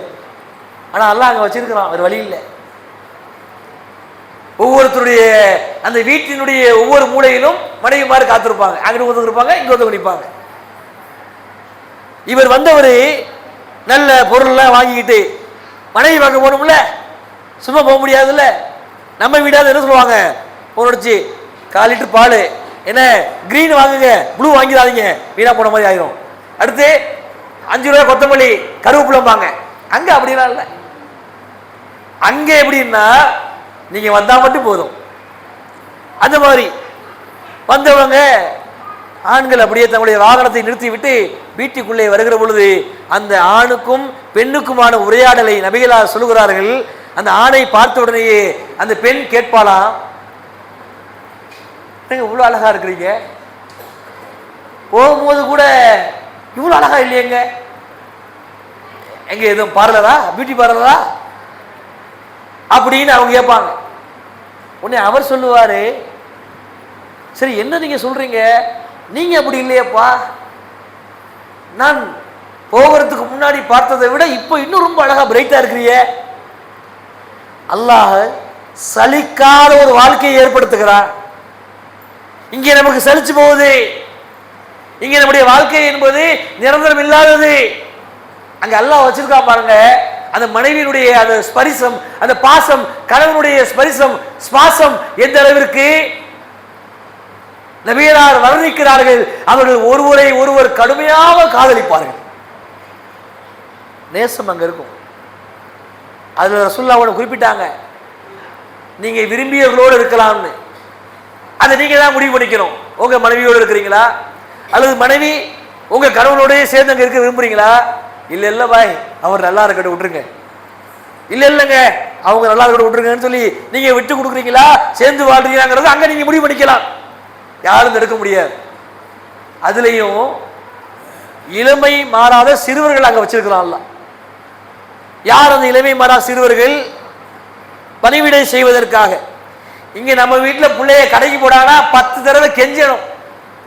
ஒரு பொருளை வாங்கிட்டு வானா 10 ரூபா கமிஷன் கொடுக்கணும். அவ்வளவு சிரமம் இங்க. ஆனா அங்கெல்லாம் என்ன பண்றான் பாருங்க, அந்த பெண்களுக்கும் ஆண்களுக்குமே பணிவிடை செய்வதற்காக சிறுவர்களை வச்சிருக்கிறான். அந்த சிறுவர்களை பற்றி நபிகளார் சொல்கிறார்கள், முத்துக்களை போன்றிருப்பார்கள். இங்கேயும் முத்து மாதிரி இருப்பான். எப்போ தெரியுமா? அவன் பிள்ளைய நல்ல மனைவி குளிப்பாட்டி பவுடர் போட்டு ட்ரெஸ் எல்லாம் போட்டுருந்தானு வைங்களேன், என் பிள்ளைய பார்த்தியா என்ன மாதிரியே ஜம்முன்னு இருக்கான் பாரு, சிங்க மாதிரி இருக்கான் பாருமா. எப்போ பிள்ளைய குளிப்பாட்டி பவுடர் போட்டு நல்ல ட்ரெஸ் போட்டிருந்தா அழகா இருக்கும். அதே புள்ள மூக்கில ஈக்கெல்லாம் ஒளிவிக்கிட்டு மண்ணோட வந்தானு வையன், பிள்ளையாது என்ன வச்சிருக்கிறீங்க அப்படின்றான். அதானே? ஆனா அங்க அப்படி இல்லை. அங்கே எல்லாம் சொல்லுகிறான், நீங்கள் பார்க்கிற உங்கள் அந்த பணிவிடையாளர்கள் அவங்களுடைய குணம் என்னன்னா, நம்மளை சுற்றி சுற்றி வந்து கொண்டு, அது சாப்பிட்றீங்களா, பழம் சாப்பிட்றீங்களா, காய்கறி சாப்பிட்றீங்களா, மாமிசம் வேணுமா, கவனிப்பு கவனிப்பு, அப்படி ஒரு கவனிப்பு. அடுத்து நபிகளார் சொன்னார்கள், இங்க வாழ்க்கையை ஒப்பிட்டு பார்க்கலாம். இங்க யாராவது சொல்லுங்க பார்க்கலாம், பெண் குழந்தைகள் எதை வைத்து அதிகமாக விளையாடுவார்கள்? யாராவது சொல்லுங்க. பெண் குழந்தைங்க வீட்டில் அவர்கள் வாங்குற விளையாட்டு பொருட்கள்ல அதிகமா எது இருக்கும்? எது? பொம்மைகள்ல வேற செட்டு ஜாமான். என்ன அல்லாஹ் பாருங்க மறுமையில வச்சிருக்கிறான். இங்கேயே அப்படித்தான் பெண்களுமே. நீங்க பஜாருக்கு துணிவாக கூட்டு போவீங்க, யார? மனைவிமார்கள் தாய்மார்களை கூப்பிட்டு போயிட்டோம். கூப்பிட்டு போய் சாரதாசு போலீஸ் எங்கேயாவது ஏற்றி இறக்கிட்டீங்க.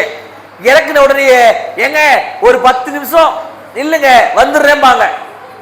எங்கன்னு பார்த்தா எங்க 3 10 ரூபா 3 பொருள் 100 ரூபா அப்படிங்கிற ஜாமா செட் இருக்கோ உள்ள இருப்பாங்க. எப்படா போனாங்கன்னு வந்தா கையில வரும்போது கண்ணாடி கிளாஸ், நல்ல பவுலு, அழகா இருக்கும். ஆனா கடைசி வரைக்கும் அதுல நீங்க சாப்பிட்டுக்க மாட்டீங்க. அது யாருக்கு? வீட்டுக்கு ரிலேஷன் வந்தா தான் உண்டு. அப்பதான் நமக்கே தெரியும் நம்ம வீட்டு பாத்திரம் அது. கல்யாணம் பண்ணி 10 வருஷம் ஆச்சு, கண்ணிலே காட்டாம வச்சிருந்தா இன்னைக்கு திடீர்னு பார்த்தா கேட்டோன்னு வைங்களேன், ஆமா எல்லாத்தையும் காட்டுவாங்களா உங்கள்கிட்ட அப்படின்ட்டுருவாங்க. இத பாருங்க, அல்லாஹ் இயற்கையாவே வச்சிருக்கான் போல. அல்லாஹ் சொல்லுகிறான், அங்கே அந்த பெண்களுக்கு தங்கத்தால் வெள்ளியால் ஆன பாத்திரங்கள் வழங்கப்படுமா. நமக்கு கிடையாது, நமக்கு அதெல்லாம் பிடிக்காது. நமக்கு குதிரை குதிரை காலமாடு டபிள்யூ கபரு அந்த காரு இந்த காரு இப்படி போயிருவோம் நம்ம. பெண்களுக்கு எப்படி? வீட்டுக்குள்ள அழகா பொருளை வைக்கணும், இங்க அடுக்கி வைக்கணும், இந்த பாத்திரம் இங்க இருக்கணும், இந்த பாத்திரம் இங்க இருக்கணும். அதனால தானங்க இன்னைக்கெல்லாம் பாருங்களேன், வீடு கட்டும் போது எது பெருசா இருக்கு? வீடு கட்டுறோமா இல்லையா? ஒரு வீடு கட்டும் போது ஆண் எல்லா பிளானிங் போடுறாரு. பாய் ஹால் இப்படி இருக்கணும், ஹை சீலிங்கு, ரூம் இப்படி இருக்கணும், பாத்ரூம் இப்படி இருக்கணும், பார்க்கிங் இப்படி இருக்கணும். எல்லாம் யாருடைய சஜஷனு? ஆனந்தோடைய சஜஷன். கிச்சனு பாருங்க, தலைவர் பேசவே முடியாது. ஏன்? அந்த அம்மாவை கொண்டு வந்து நிப்பாட்டிடணும். எப்படி இருக்கணும்? இங்க இருந்து நேரா மார்பிள் சவரையும் போட்டுருங்க, அங்கே ஃப்ரிட்ஜ் இருக்கணும், அங்க இருந்து அப்படியே யூட்டன் எடுத்தீங்கன்னா இங்க கிரைண்டர் இருக்கணும். ஆனா அந்த கிரைண்டர்ல மாவு அரைச்ச பாடே இருக்காது. வரும்போது 20 ரூபாய்க்கு வாங்கிட்டு தான் வரும். நீங்க சரி இவ்வளவு பிரமாதமா இருக்குதே அப்படின்னு பார்த்தோம்னா அவங்களுக்கு ஹாலை பத்தியோ ரூமை பத்தியோ கவலை கிடையாது. கிச்சன் நல்லா இருந்தா போதும், நீ என்னவோ பண்ணிக்க. இது அவங்களுடைய மென்டாலிட்டி, குறை சொல்லலாம் முடியாது. அல்லாஹ் இதையே சொர்க்கத்தில் வைத்திருக்கிறான். நபிகளார் சொல்கிறார்கள், அங்கே பெண்களுக்கு தங்கத்தால் ஆன ஒரு வீடு இருக்கும். வீடு என்னது? அந்த வீட்டினுடைய நிலை எப்படின்னா தங்கம் மட்டுமே வச்சிருப்பாங்க ஒரு வீடு. இன்னொரு வீடு இருக்குமா, அந்த வீடு எப்படி? வெள்ளி மட்டுமே வச்சிருப்பாங்களாம். வச்சிருக்காங்கல்ல, வச்சிருக்கிற அந்த பெண்மணியுடைய குணத்தை பாருங்களேன். இங்க உங்களுக்கு சமைச்சு தருவாங்களா தரலையா எனக்கு தெரியாது, உங்களுக்கு தான் தெரியும் என்ன. ஆனா அங்க எப்படின்னா நபிகளார் சொல்கிறார்கள், அந்த சொர்க்கத்துக்குள்ளே இருக்கிற அந்த பெண்கள் அந்த ஆண்கள் ஒருவரை ஒருவர் நேசிப்பதற்காக அல்லாஹ் ரப்பல் ஆலமீன் எல்லா வாசனையும் வச்சிருக்கிறான். எந்த அளவுக்குன்னா, இன்னைக்கு பல பேருக்கு என்னங்க பிரச்சனை? முக்கியமான பிரச்சனை என்னது? கணவன் நேரம் கொடுக்கல. அதானே, புள்ள பிறந்ததிலிருந்து நீங்க என்ன கண்டுக்கிறதே இல்லை. அதிலும் குறிப்பா ஒரு ஆண் தன்னுடைய பெண் பிள்ளை இடத்துல பாசமா இருந்தான்னு வைங்களேன், அம்மாவால தாங்கவே முடியாது. ஏன்? எப்பவாறு உங்களுக்கு பொண்ணுதானே முக்கியம்ன்றுவாங்க. அப்ப என்ன ஆகுது? ஒரு ஆணுக்கும் பெண்ணுக்குமான காதல் குறைகிறது. எப்போ குறையுது? பிள்ளைங்க வளரும் போது, அது பெருசாகும் பொழுது, அது அப்படியே வளரும் பொழுது இவங்களுக்கான எல்லாமே குறையுதா? அல்லாஹ் தடுத்து விட்டான். அங்கே உங்களுக்கு பிள்ளைகளே கிடையாது. எப்பவும் ஜாலியா இருக்கலாம். உங்களுக்குள்ள எந்த கேப் இல்லை, மாமியார் பிரச்சனை இல்லை, மருமகன் பிரச்சனை இல்லை, புள்ள பிரச்சனை இல்லை, தொழில் பிரச்சனை இல்லை. அதை விட பியூட்டி என்ன தெரியுமா? நம்ம யாருக்கும் மலஜலம் என்பது கிடையாது. சரி, சாப்பிட்டது எப்படி போவோம்? யோசிக்கிறோமா இன்னைக்காவது? அங்கேயும் நமக்கு பழங்கள் கொடுப்பாங்க. பாலாறு, தேனாறு, மதுவாறு இருக்குது. இங்க இருக்கிற மதுவாறு இருக்குல்ல, குடிச்ச உடனே தள்ளாடுவான். அங்க எல்லாம் சொல்றான் மதுவாரை பத்தி. அந்த மதுவை அருந்திய உடனேயே இன்னும் அவன் உற்சாகமாவான். பெண்களும் அருந்துவார்கள், அது போதை தராது. பாலாறு, தேனாறு, மதுவாறுன்னு கொடுத்த அல்லாஹ் ரப்பல் ஆலமீன் ஒரு செய்தியை கூடுதலாக சொல்லுகிறான். அங்கே நீங்கள் சாப்பிடுகிற எதுவும் உங்களுக்கு சலிக்கவே சலிக்காது. அதுல எப்படி?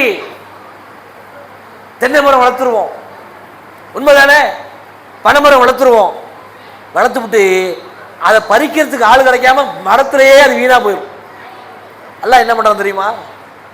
அதுல கூட அங்கே தாழ்ந்த உயரத்துல ஒவ்வொரு கனிவர்க்கங்களையும் அல்லாஹ் வைத்திருக்கிறான். நீங்கள் விரும்பியதை நீங்களே எடுத்து உண்ணுங்கள். அந்த கணவன் மனைவி ஒன்னாவே தான் இருப்பாங்க. அவங்களுக்கான சிம்மாசனத்தில் உட்கார்ந்து இருப்பாங்க.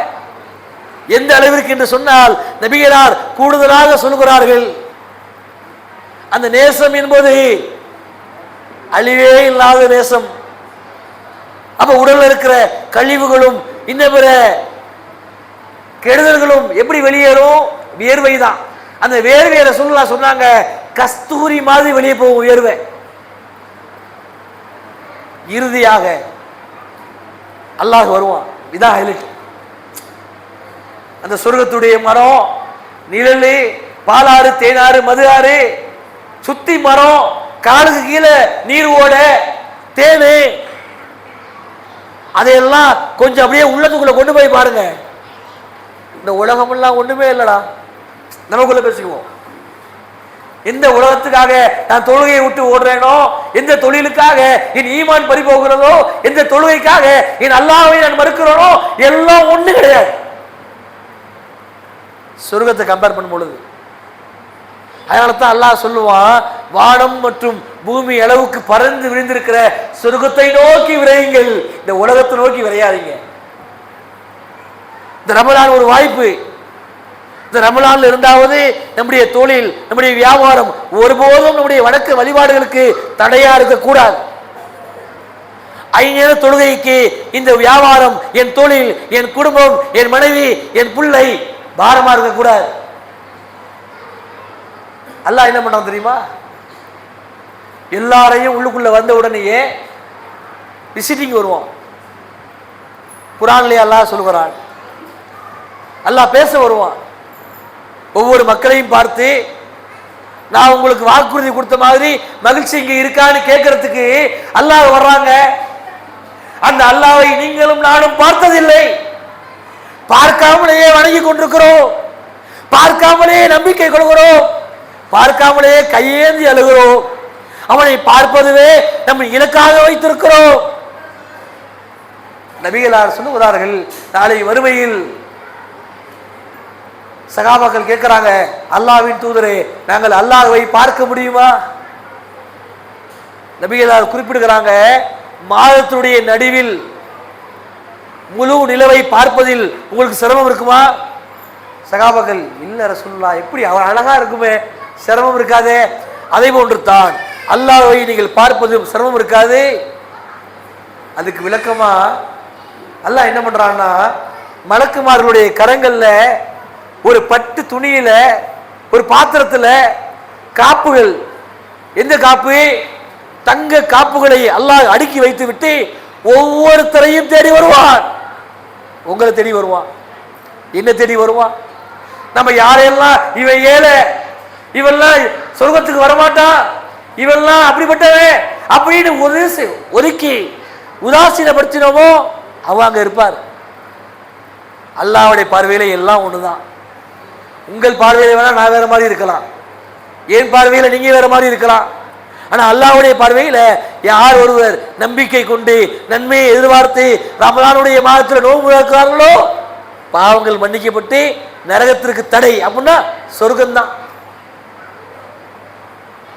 மலக்குமார்கள் அப்படியே படை சூழ அல்லாஹ் வருவான். ஒவ்வொரு ஆண்களும் பெண்களும் வீட்டை விட்டு வெளியே வந்து நிற்பாங்க. அப்ப அல்லாஹ் கேட்பான், மகிழ்ச்சியா இருக்கிறீங்களா, எப்படி இருக்கிறீங்க? அப்படியே அந்த அடியார்கள் என்ன சொல்றதுன்னு தெரியாம, இறைவா நீ எதையெல்லாம் எங்களுக்கு வாக்குறுதி கொடுத்தியோ அதை பார்த்துட்டோம். அவங்கள ஏதோ ஒரு நாள் உள்ள அனுப்பி விசாரணை இல்லை, உள்ள அனுப்பி சில மாதங்கள் அனுபவிக்க விடுறான். அல்ல எல்லாத்தையும் அனுபவி, தடையே இல்லைங்க. அது பிடிச்சிருக்கா அதை எடுத்துக்க, இது பிடிச்சிருக்கா இதை எடுத்துக்க. ஆனா அது ஒண்ணு இருக்குது, என்ன தெரியுமா? அங்கே ஒருத்தருடைய மனைவியை அவரை தவிர யாரும் பார்க்க முடியாது. அல்லாஹ் அங்க முத்திரை போடுறான். என் மனைவியே நான் பார்க்கலாம், மற்றவங்க பார்க்க முடியாது. அவங்க துணையை அவங்க பார்க்கலாம், மற்றவங்க பார்க்க முடியாது. இப்படி அவர்களுக்கான துணைகளானவர்கள் அப்படியே பொக்கிஷத்தை போன்றிருப்பார்கள். இன்னும் ரசூலுல்லாஹ் வர்ணிக்கிறாங்க, ஹூருல் ஈன்கள். ஹூருல்னா யாரு? நம்ம பார்வையில சொர்க்கத்தில் அறா தரக்கூடிய ஒரு பார்ட்னர், அவ்வளவுதான். அவங்க நமக்காகவே அல்லாஹ் படைச்சிருக்கிறான், சொர்க்கத்தில் மட்டும்தான், இங்க இல்லை. அதை நபிகளார் வர்ணிக்கிறார்கள். ஊர்லீன்கள் எப்படிப்பட்டவர்கள் தெரியுமா? ஒருத்தர் கூடையை கொண்டு போறாரு, அந்த கூடைக்குள்ள ஊர்லீன்கள் இருக்கிறார்கள். அவங்க தங்களது எலும்பு மூட்டுகளை, எலும்பு மஜ்ஜைகளை மட்டும் வெளியே நீட்டினா அந்த உலகமே பிரகாசிக்கும். அவ்வளவு அழகு, கொஞ்ச நஞ்சு அழகெல்லாம் இல்லை. ஏன்? இது அல்லாஹ் தர பரிசுங்க. நானே என் லைஃப் பார்ட்னர் இப்படி அழகா இருக்கணும்னு தேர்ந்தெடுக்கிறேன் அப்படின்னா, எனக்கு படைச்சவன் எனக்கு ஒரு பார்ட்னர் தரானா எப்படி தருவான்? நான் பார்க்கிறேன்ல, உயரம், ஒல்லி, வெள்ளை, பலபலன் இருக்கணும், மூக்கு இப்படி இருக்கணும், அப்படியே அல்லாஹ் எல்லாத்தையும் சொல்லிட்டான். கட்டழகிங்கிறான் அல்லாஹ். ஆண் எப்படி கட்டுமஸ்தா இருந்தா பெண்ணுக்கு பிடிக்குமோ, பெண் எப்படி ஒரு அழகான ஸ்ட்ரக்சர்ல இருந்தா ஆணுக்கு பிடிக்குமோ அப்படியே தரேங்கிறான். இப்படி எல்லாம் கொடுத்தான்ல, எல்லாத்தையும் அனுபவிக்க விட்டான்ல.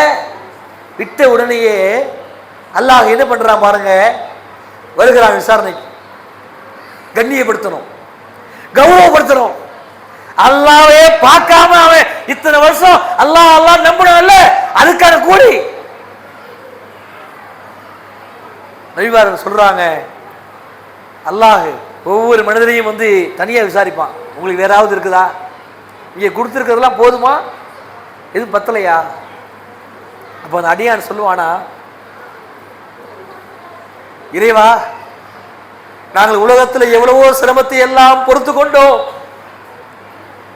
அவற்றையெல்லாம் சகித்து கொண்டால் உன் இடத்துல சொர்க்கம் கிடைக்கும் என்று நாங்கள் நம்பினோம். அதை நீ உண்மைப்படுத்தி விட்டாய். எங்களுக்கு ஒரே ஒரு ஆசை தான் இறைவா. எல்லாரும் அந்த ஒரு கோரிக்கை வைப்பாங்க. என்ன ஆசை தெரியுமா? உன்னை பார்க்க வேண்டும் என்று நாங்கள் ஆசைப்பட்டோம், உன் முகத்தை மட்டும் எங்களுக்கு காட்டு இறைவா. அப்பந்தாங்க அல்லாஹ் அவனுக்குனே இருக்கிற அந்த அழகை வெளிப்படுத்துவான். அதை பார்த்த மாத்திரமே அவர்கள் சொல்லுவார்கள், எதை நாங்கள் நம்பினோமோ, எதை நாங்கள் பின்பற்றினோமோ அதனுடைய முழு கூலியையும் எங்கள் இறைவன் முன்னே பெற்றுவிட்டோம். சொன்ன உடனே அல்லாஹ் அடுத்து கண்ணியப்படுத்துறான் பாருங்க. அவன் கையை பிடிச்சி காப்பை போட்டு இந்தாங்க, இனிமேல் இந்த சொர்க்கத்துக்குள்ள உங்களுக்கு எந்த தடையும் இல்லை, மகிழ்ச்சியாக வாழ்வது மட்டும்தான் உங்களுக்கான வாழ்க்கை. அப்போ அந்த மக்கள் எல்லாம் அழ ஆரம்பித்து விடுவார். அப்ப எந்த அளவுக்கு அல்லாஹ் இறங்கி வர்றான்னு பாருங்க. அதுலேயும் நபிகளார் குறிப்பிட்ட ஒரு இறுதியான ஒரு மனிதர், நபிகள் நாயகம் ஸல்லல்லாஹு அலைஹி வஸல்லம் சொன்னார்கள், சொர்க்கத்துக்குள்ள போகிற ஆட்கள்ல ஸ்டார்டிங்லேயே பாஸ் ஆகி போறவங்க ஒருத்தவங்க, ஆரம்பத்தில் ஃபெயில் ஆகிருப்பாங்க, நரகத்தில் கிடப்பாங்கல்ல, அவங்களுக்கு புனித நீரை அல்லாஹ் ஊற்றி நரகத்திலிருந்து கொஞ்சம் எழுப்பி ஓரமாக உட்கார வைப்பான். நல்ல வெந்து புண்ணாகி வாழ்வா சாவா என்று தெரியாத பட்சத்தில் உள்ளத்தில் கடுகளவு ஈமான் இருந்திருக்கும்ல, அப்பேற்பட்ட மக்களை அல்லாஹ் என்ன பண்ணுவான்னா, கூட்டத்தில் எல்லோரும் நரகத்தில் இருந்து கொண்டிருக்கிற பொழுது அவருக்கு மட்டும் தண்ணியுங்கிற நீரை ஊற்றி வெளியேற்றிடுவான். வெளியேற்றின உடனேயே அப்படியே ஒரு பெரிய நிம்மதி பெருமூச்சு. அவர் சொல்லுவாராம், இறைவா, நாங்கள் பாவம் புரிந்து விட்டோம், அதற்கான தண்டனையை நீ கொடுத்து விட்டாய், உன் கருணையால் நரகத்தை விட்டு நாங்கள் வெளியே இருக்கிறோம், இருந்தாலும் இந்த நரகத்துடைய வெப்பம் எங்களை தாக்குகிறது, இறைவா நீ கொஞ்சம் எங்களுக்கு கருணை காட்டினால் இந்த நரகத்திலிருந்து தள்ளி போய் அங்க நின்றுக்குவோம். சொல்லிவிட்டு அவன் சொல்லுவான், வல்லாஹி உன் மீது ஆணையாக இந்த ஒரு உதவியை தவிர வேறு உதவியை கேட்க மாட்டேன். அல்லாஹ் சொல்லுவான், அப்படியா, வேற கேட்க மாட்டீங்கள? வல்லாஹி கண்டிப்பா கேட்க மாட்டேன். அங்கே நீ என்னை போட்டு வாட்டிலேயே நான் என் வாழ்க்கை முடிச்சு நினைச்சேன், எனக்கு இப்ப அங்கிருந்து வெளியே வந்தா போதும். வெளியே வந்துடுவான். வந்த உடனேயே கொஞ்ச நேரம் தாங்க ஆகும். சொர்க்கத்தினுடைய பகுதிக்கு முன்னாடி ஒரு மரம் இருக்கும். அவர் என்ன பண்ணுவாரு, அடுத்து நான் இங்கே வந்துட்டேன், ஆனா இருந்தாலும் அந்த மரத்தினுடைய நிழலுக்கு போய் நான் இருக்க ஆசைப்படுறேன், நீ எனக்கு கொஞ்சம் கருணை காட்டினா நான் அங்க போயிடுவேன், இறைவா கொஞ்சம் என் மேல இறக்கம் காட்ட. உடனே அல்லாஹ் சொல்லுவானா, இப்ப தானப்பா வேற எதுவும் கேட்க மாட்டேன்னு சொன்னேன். ஆம் இறைவா, அப்படித்தான் சொன்னேன், ஆனால் இந்த ஒரு வாய்ப்பு மட்டும். வல்லாஹி, அதாவது இந்த உலகத்துல பொய் சத்தியம் பண்ணக்கூடாதுங்க, ஆனா அங்க பாருங்க சொல்ற சத்தியமெல்லாம் எப்படி வல்லாஹி அப்படின்ட்டா. அல்லாஹ் என்ன பண்றான், அந்த மரத்துல போய் நிப்பாட்டிட்டான். அந்த மரம் எங்க இருக்குது, சொர்க்கத்துடைய காம்பவுண்டு பக்கத்துல. உள்ளுக்குள்ள இருந்து ஒரே சப்தம், ஒரே மகிழ்ச்சி தான் கேக்குதுல, கலகலன்னு அந்த மாதிரி சிரிப்பு, சந்தோஷம், மகிழ்ச்சி, ஒரே நிம்மதியான ஒரு வாழ்க்கை மாதிரி தெரியுது. அடுத்து அவன் கேட்கிறான், இறைவா அங்கிருந்து இங்கே கொண்டு வந்த, இங்க இருந்து இந்த மரத்துக்கு கொண்டு வந்துட்ட, இந்த மரத்துல இருந்து கேட்டு பார்த்தா உள்ள ஒரே சப்தமாக இருக்குது, உள்ள யார் இருக்கிறா, என்ன பண்றாங்கன்னு என் மனசு ஏங்குது. இறைவா நீ கொஞ்சம் எனக்கு அனுமதி கொடுத்தீங்கன்னா நான் என்ன பண்ணுவேன், அந்த கேட்டு வாசல்ல போய், நம்ம சொல்லுவோம்ல ஒரு பெரிய பங்களா இருக்கு அப்படின்னா அந்த கேட்ல போய் ஓட்டையை பார்ப்போம், எவ்வளவு பெரிய வீடு, அந்த மாதிரி அவர் என்ன பண்றாரு, அனுமதி கேட்கிறாரு, கொஞ்சம் கொடுத்தீங்கன்னா உள்ளுக்குள்ள ஒரே சிரிப்பு சத்தமா இருக்குல்ல, யாருன்னு பார்த்துருவேன். அப்ப அல்லாஹ் சொல்றான், இப்போதான் நான் வேற எதுவும் கேட்க மாட்டேன்னு சொன்னேன். அப்ப அவன் சொல்றான், திரும்பவும் சொல்றேன் வல்லாஹி, அதான் கடைசி. அல்லாஹ் என்ன பண்றான், அங்கிருந்து கேட்ல போய் நிப்பாட்டுறான். தலைவருக்கு கேட்ல நிப்பாட்டின உடனே பிரம்மாண்டமான ஒரு கேட்டு, அப்படியே உள்ளுக்குள்ள எட்டி பார்க்கிறாரு, ஒரே பசுமை நிறைந்த, எங்க நமக்கெல்லாம் இப்ப கூட நல்ல ஒரு புல் மேட்டு பார்க்கிறோம், ஒரு ஏக்கருக்கு அழகா புல் இருக்குது, சுத்தி மரம் இருக்குது, அப்படியே உள்ளுக்குள்ள போனா ஒரு மாதிரி குளுமையா இருக்குது, நம்மள அறியாமலேயே ஒரு வகையான மகிழ்ச்சி. கிரீன் அந்த கிரீன் கலருக்குன்னு ஒரு ஃபார்முலாவே இருக்கு. அந்த கிரீனை பொறுத்தவரையில் மைண்ட் ரிலாக்ஸ் ஆகும். அல்லாஹ் வச்சிருக்கான் அப்படி.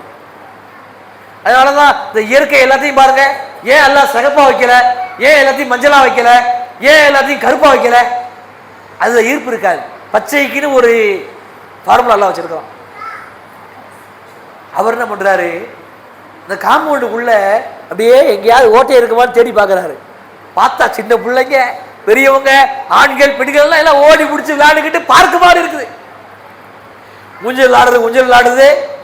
இதுல என்ன ஒரு வீடு தெரியுமாங்க, ஆண்கள் வேலைக்கு போக தேவையில்லை. அதுதானே நமக்கு மகிழ்ச்சியே.